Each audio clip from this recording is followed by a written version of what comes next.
Captain Jake Morrison was having what he generously called another Tuesday when the universe decided to ruin his day.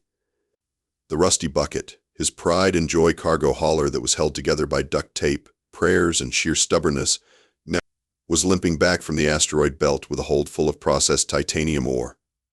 Jake's crew consisted of exactly 2 people, his engineer Moxy Williams, who could fix anything with enough coffee and creative swearing, and his navigator Tommy Chen, whose main qualification was being the only person willing to work for Jake's legendary low wages.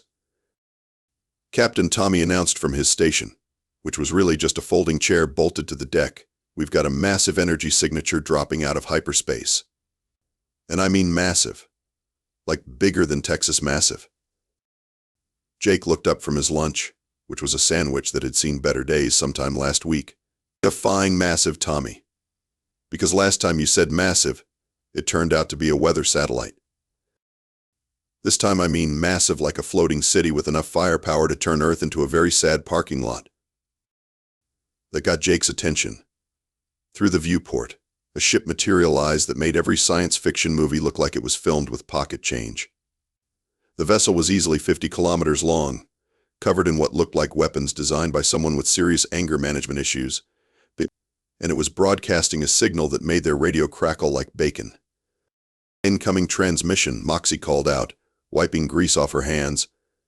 "And it's coming through our coffee maker for some reason." The voice that emerged was deep, authoritative, and had the kind of echo that suggested the speaker lived in a very impressive throne room. "Primitive vessel, you have entered the domain of the Galactic Dominion. Prepare for inspection by Supreme Admiral Vextar the Merciless." Jake grabbed the microphone, which was actually a repurposed CB radio from a truck stop.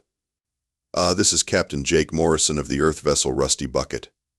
We come in peace and all that diplomatic stuff." There was a pause. Then the voice returned, considerably more confused. "You come in what? Your translator appears to be malfunctioning." Jake tried again. "We come in peace. You know, peaceful intentions. We're friendly." "You claim to arrive inside peace? This makes no sense. Are you threatening us with some kind of peace weapon?" Moxy whispered urgently, "Captain, I think their translator is having issues with idioms." "Right," Jake said into the microphone. "Let me try this differently.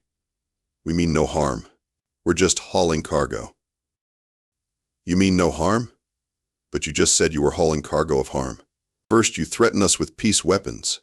Now you admit to transporting harm. What manner of war criminals are you?" No, we're hauling titanium ore. Metal. Shiny stuff." "Shiny stuff? You dare mock the Supreme Admiral with your gibberish about shiny stuff? This is clearly some primitive attempt at psychological warfare." Tommy was frantically gesturing at Jake to stop talking, but Jake was on a roll. "Look, we're just trying to be polite here. We don't want any trouble. We're simple people with simple needs." "Simple people with simple needs?" The voice had gone from authoritative to absolutely outraged. "You claim to be genetically deficient, and yet you threaten us with peace weapons and psychological warfare involving shiny substances. This is the most insulting first contact in the history of the Dominion." "Wait, I think there's been a misunderstanding." Silence. "The Galactic Dominion hereby declares humanity a galactic nuisance of the highest order. Your species has exactly 72 Earth hours to surrender unconditionally, or we will demonstrate why I am called Vextar the Merciless." The transmission cut out, leaving Jake staring at a microphone that had somehow managed to start the first interstellar war in human history. "Well," Moxy said, pouring herself another cup of coffee, "that could have gone better." Tommy was already calculating jump coordinates back to Earth. "Captain, I think we should probably warn someone about this." Jake sighed and looked at the massive alien warship that was probably scanning them for weaknesses. "Yeah, probably. Though I'm not sure who's going to believe us when we tell them we accidentally insulted the entire galaxy." 71 hours and 37 minutes later, Jake found himself sitting in what was optimistically called the Situation Room in the basement of the Pentagon. The room smelled like stale coffee and existential dread, and was packed with people who looked like they hadn't slept since Jake's message had reached Earth. "President Martinez, a woman who had campaigned on a platform of practical solutions for modern problems, was staring at a holographic display that showed the alien fleet's position. The fleet had grown considerably. "Let me see if I understand this correctly," she said, rubbing her temples. "Captain Morrison here managed to start an interstellar war by being polite." "In my defense," Jake said, "their translator was clearly broken." "Their translator was fine," snapped Dr. Rebecca Wrench Thompson, the physicist who had been dragged out of her lab to consult on humanity's first alien crisis. She was a small woman with wild hair and the kind of intensity that suggested she lived on nothing but caffeine and pure spite. "You just happened to use every idiom in the English language that could be interpreted as a declaration of war." General Pete Tank Rodriguez, a man who had earned his nickname by once driving an actual tank through a Starbucks to avoid traffic, cleared his throat. "Okay, so we've established that our first contact protocols need work. What's our current defensive capability?"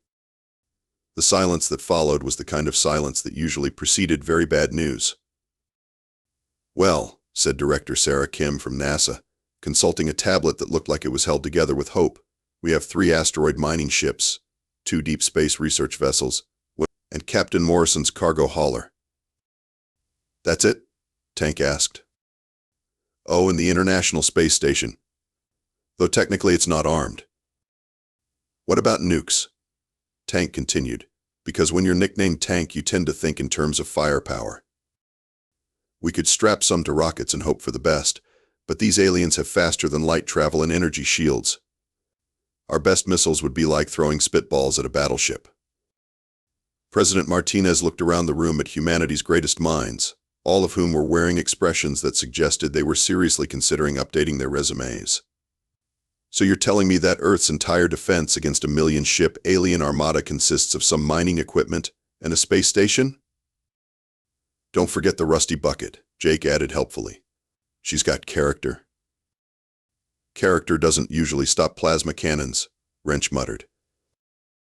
"Actually," Tank said, a dangerous gleam in his eye, "maybe it does. What do we know about these aliens?" Admiral Patricia Hayes, head of Space Command, pulled up another display.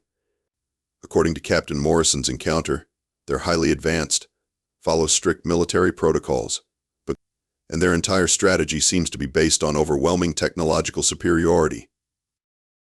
"So they're not used to fighting people who don't play by the rules," Tank mused. "General, I hope you're not suggesting we fight them," President Martinez said. "I'm suggesting we confuse them so badly they surrender just to make it stop." Wrench suddenly sat up straighter.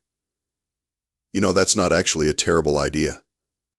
These aliens expect us to behave logically. What if we don't?"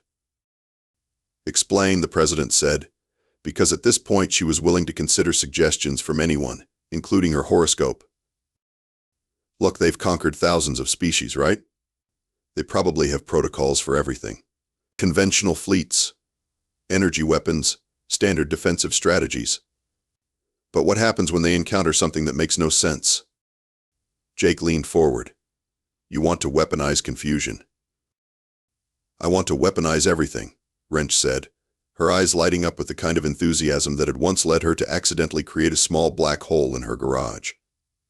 "The ISS, a 3D printer, and a coffee maker that could probably be converted into a particle accelerator with the right modifications. The mining ships have industrial lasers and enough explosive charges to reshape asteroids. And if we're really creative." "What?" Tank asked. Wrench grinned, the kind of grin that made insurance companies nervous. "How do you feel about turning every piece of space junk in Earth orbit into a weapon?" President Martinez looked around the room one more time. Her military advisors looked hopeful. Her science team looked terrified and excited in equal measure. And Captain Morrison looked like he was wondering how his simple cargo run had turned into humanity's last stand. "Okay," she said. "We have 36 hours to turn our entire civilization into the galaxy's most confusing military force. Let's get weird." The next 18 hours turned Earth's orbital infrastructure into what could generously be called organized chaos, and more accurately described as whatever the hell this is supposed to be. Jake found himself back aboard the Rusty Bucket, except now his cargo hauler was the flagship of humanity's fleet. Moxy had spent the last 12 hours welding additional armor plating to the hull, which consisted mainly of old satellite dishes, discarded solar panels, and what appeared to be several stop signs that someone had borrowed from various space installations. "Captain," Tommy announced from his upgraded navigation station, which now included 3 additional monitors displaying what looked like a video game interface. "The mining crews have finished converting their equipment. The rock chomper is now armed with modified drilling lasers that can probably cut through whatever those alien ships are made of." "Probably?" Jake asked. "Well, we tested it on an old communications satellite. It worked great. The satellite doesn't exist anymore, but it worked great." On the main screen, Jake watched as Earth's hastily assembled defense force took shape. The asteroid mining ship or hunter had been converted into what its captain was calling a mobile weapons platform, which was a fancy way of saying they'd strapped every explosive device they could find to its hull. The research vessel Curiosity 2I was now running electronic warfare equipment that had been jury-rigged from old television broadcasting equipment, and what appeared to be a collection of ham radios. "Status report from Dr. Thompson," Moxy called out, reading from a tablet that was duct taped to her workstation. Jake put the transmission on speaker.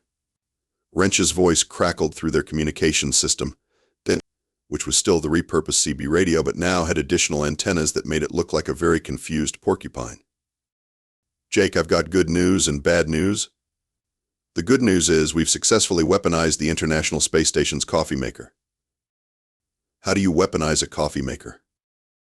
"Turns out if you route enough power through it and reverse the polarity on the heating element, it becomes a moderately effective electromagnetic pulse generator. The bad news is we've also accidentally created what might be a small tear in space-time near the bathroom." "Is that going to be a problem?" "Only if anyone needs to use the bathroom in the next few days. We've got it cordoned off with safety tape." Tank's voice came through on a separate channel. "All defense stations are reporting ready, whatever that means. The orbital weapons platforms are online." "We have orbital weapons platforms?" Jake asked. "We do now. Turns out if you take enough old satellites and connect them with cables, you can create a kind of space net. It won't stop their ships, but it'll sure confuse the hell out of their sensors." Jake looked out the viewport at Earth's orbital defenses, which looked like a junkyard had exploded in zero gravity and somehow organized itself into something resembling a military formation. The alien fleet was still hours away, but their advanced scouts had already started probing Earth's outer system. "Captain," Tommy said, "we're receiving transmissions from the alien fleet. They're confused." Jake grabbed the microphone. This time, at least, they had better translation software. "This is Captain Morrison. What do you want?" The voice that came through belonged to what sounded like a very frustrated alien military officer. "A human vessel. Our sensors are detecting massive energy signatures throughout your system, but we cannot identify any recognizable weapons or defensive installations. What is the nature of your defensive strategy?" Jake looked around at his crew, all of whom shrugged. We're improvising." "Improvising? This is not a recognized military doctrine. Please clarify your tactical approach." "Well, we're kind of making it up as we go along." There was a long pause. "Making it up? You mean you have no strategic plan?" "Not really, no, we're just trying stuff and seeing what works." Another pause, longer this time. This is highly irregular. Please stand by while we consult our tactical databases." The transmission cut out. Moxy looked up from her engineering console. "Captain, their fleet just stopped moving." "Stopped?" Dead stop. It's like they can't figure out what to do with us." Tommy pulled up a tactical display that showed the alien fleet's position. Sure enough, the massive armada had come to a complete halt just outside the solar system. Their communication traffic just went through the roof. "I think they're arguing." Jake sat back in his captain's chair, which was really just a recliner he'd salvaged from an old space station. "You know what? I think this crazy plan might actually work. Which part of the plan? Moxy asked. The part we're too weird for them to figure out how to fight us. When the Galactic Dominion's fleet finally resumed its approach, Jake was pretty sure they were still arguing among themselves. Their formation, which had started as a perfect geometric arrangement that would have made ancient mathematicians weep with joy, now looked like someone had tried to organize a parade during an earthquake. Incoming transmission from the alien fleet, Tommy announced. It's the big guy, Admiral Vextar. The voice that came through their communication system had lost most of its earlier confidence. Human fleet, this is Supreme Admiral Vextar. We demand that you explain your defensive positions immediately. Jake keyed the microphone. Which defensive positions would those be? Our sensors indicate you have deployed approximately, what does this readout say? 17 different types of energy signatures, none of which match any known weapons technology in our databases. Additionally, you appear to have created a defensive perimeter using what our computers insist are household appliances. Oh, those. Yeah, Dr. Thompson got creative with the space station's kitchen equipment. Kitchen equipment? You're defending your planet with kitchen equipment? Among other things. The coffee maker is surprisingly effective once you reverse the polarity. There was another pause, during which Jake could swear he heard the sound of alien military officers having what sounded like a nervous breakdown. Supreme Admiral? Another voice said in the background, our battle computers cannot process their tactical configuration. Every time we run a simulation, the program crashes. Human Morrison, Vextar continued. Please explain why your largest defensive installation appears to be constructed entirely of what our translators insist are shiny metal discs of musical entertainment. Jake looked at Tommy, who shrugged. Oh, that's the orbital debris platform. We welded together about 10,000 old CDs and DVDs. They reflect sensor beams really well. You are defending your planet with entertainment discs. Technically, they're obsolete entertainment discs.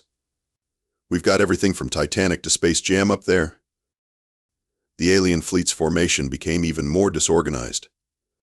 Jake watched on his tactical display as several of their smaller ships actually collided with each other, apparently because their pilots had become too distracted trying to figure out what they were looking at. Status report. Tank's voice crackled through the communication system. The mining ships have engaged their first wave of scouts.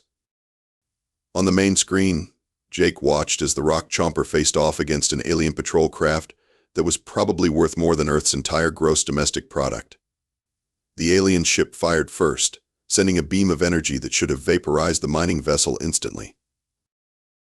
Instead, the beam hit the rock chomper's improvised armor and reflected off at a completely random angle, thanks to the collection of mirror tiles that Moxy had suggested welding to the hull. The reflected beam hit one of the alien ship's own escort vessels, which immediately started spinning out of control. Captain Peters to Fleet Command, the rock chomper's skipper reported. Target neutralized. Also, I think we just invented a new kind of shield. The alien patrol craft fired again, this time with what looked like a missile.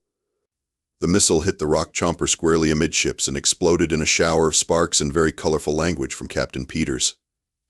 Damage report. Jake called out.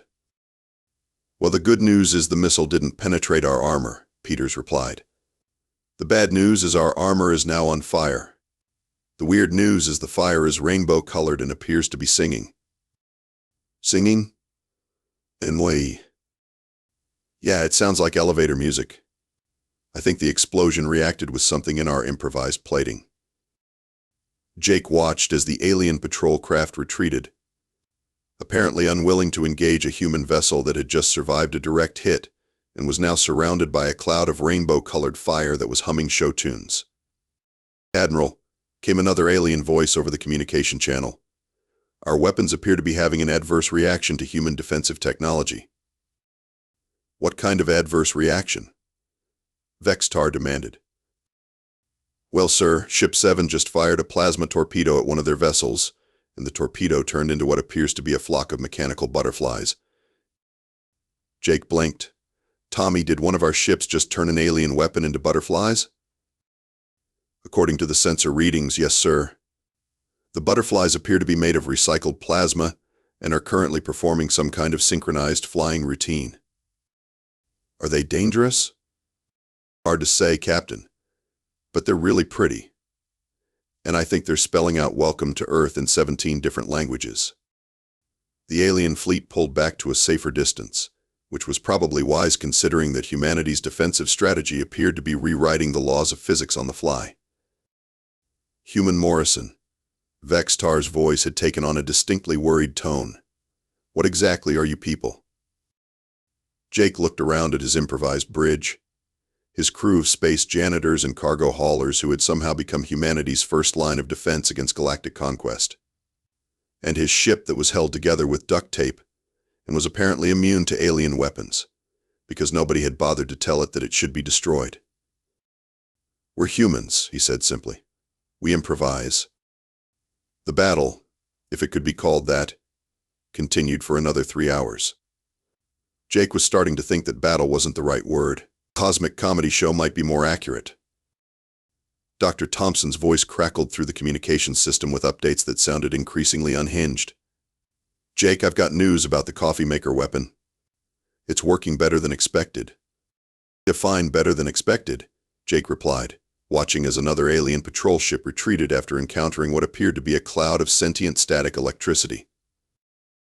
Well, it turns out that when you channel enough power through a coffee maker that's been modified with spare parts from a microwave and some Christmas lights, you don't just get an electromagnetic pulse. You get what I can only describe as a localized reality distortion field. Is that good or bad? I honestly don't know. 3 alien ships tried to attack the space station, and they all turned into origami. Beautiful origami, but still origami. Jake rubbed his temples. Wrench, please tell me you're not accidentally destroying the fabric of space-time. I'm not accidentally destroying the fabric of space-time. Thank you. I'm doing it on purpose. Sort of. It's more like I'm giving space-time a really aggressive massage and it's reacting by making alien warships very confused. Tank's voice cut in. All stations, we've got movement from their main fleet. Looks like they're finally committing to a full assault.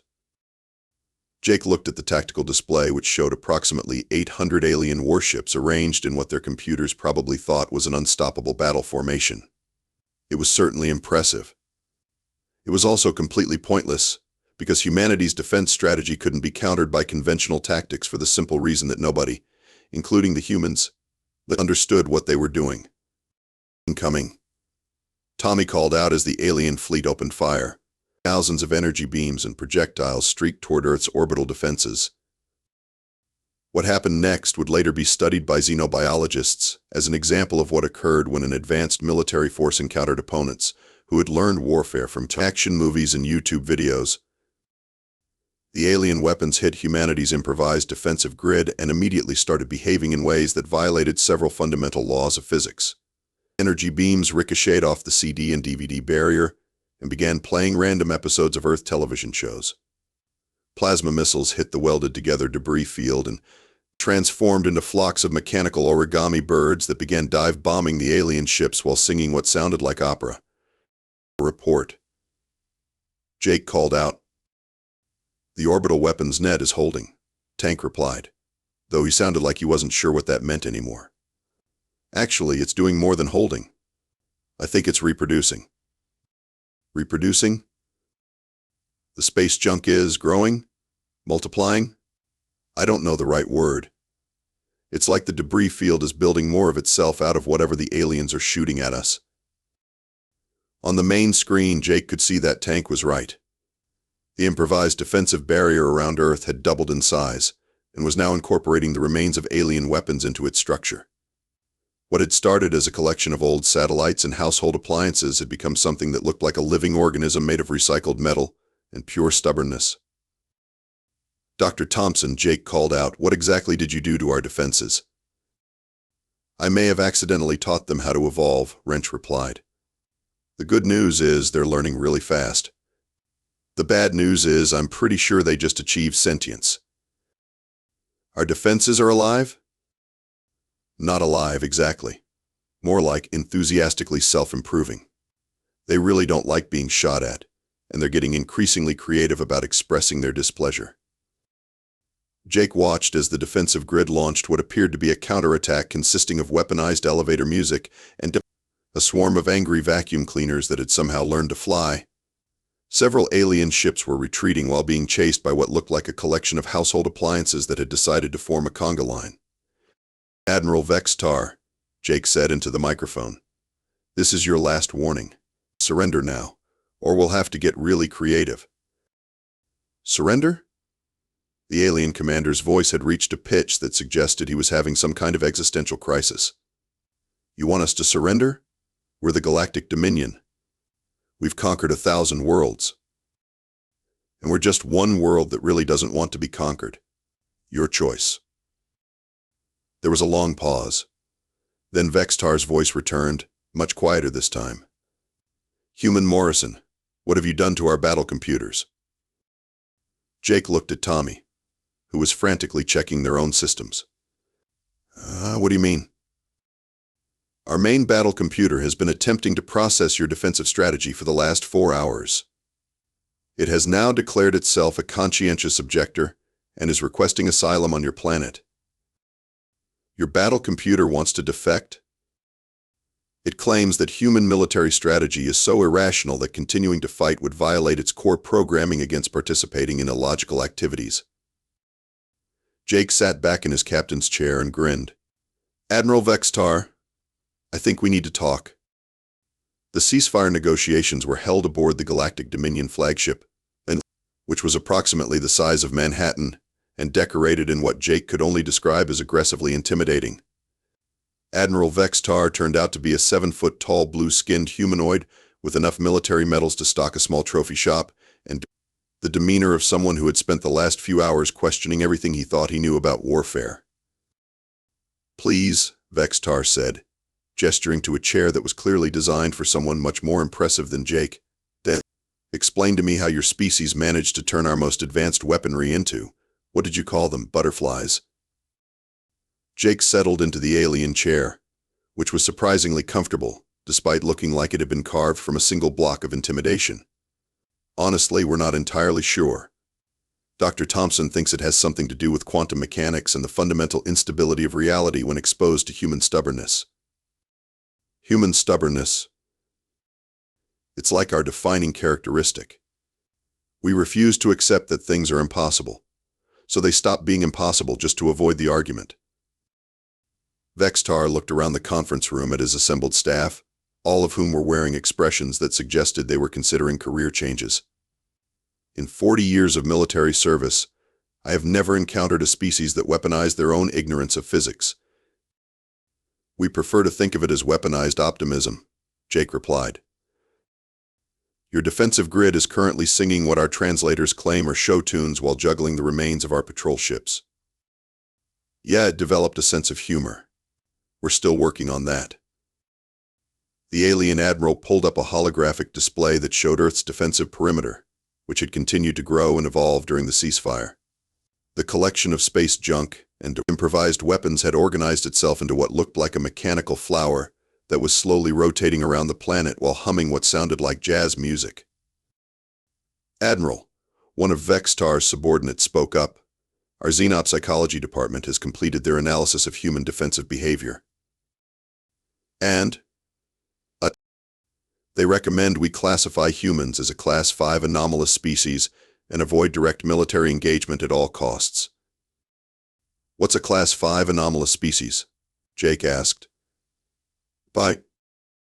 It's a classification we created for species that are so unpredictable that they pose a threat to the sanity of anyone who tries to fight them, Vextar explained.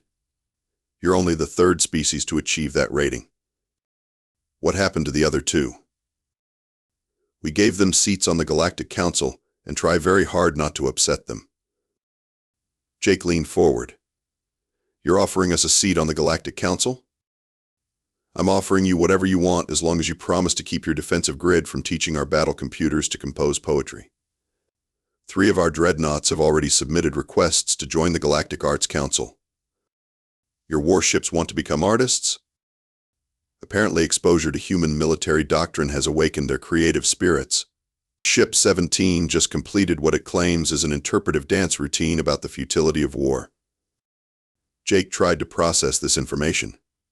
So to be clear, you're surrendering because we accidentally turned your fleet into performance artists? We're not surrendering, Vextar said with what remained of his dignity. We're declaring humanity too dangerous to conquer, and formally inviting you to join the galactic community as equals. Because you're afraid of us? Because we respect your ability to turn a hopeless defensive action into whatever this was. He gestured at the holographic display, which now showed several of his ships joining the defensive grid in what appeared to be a choreographed light show. Also, your coffee maker weapon has somehow infected our flagship's food replicators, and everything now tastes like Earth coffee. My crew is becoming addicted. Jake stood up and extended his hand. Admiral, I think this is the beginning of a beautiful friendship. Vextar stared at the offered hand for a moment, then cautiously shook it. Please tell me that's not another weaponized idiom. Nope, that's just a quote from an old movie. What's a movie? Jake grinned. Oh, Admiral, you are going to love Earth culture. We've got about a century of entertainment media to share with the galaxy, and most of it involves humans winning impossible fights through sheer determination and creative use of whatever's lying around. 6 months later, Captain Jake Morrison found himself sitting in his new office at the United Nations, which had been hastily converted into Earth's Galactic Relations Department.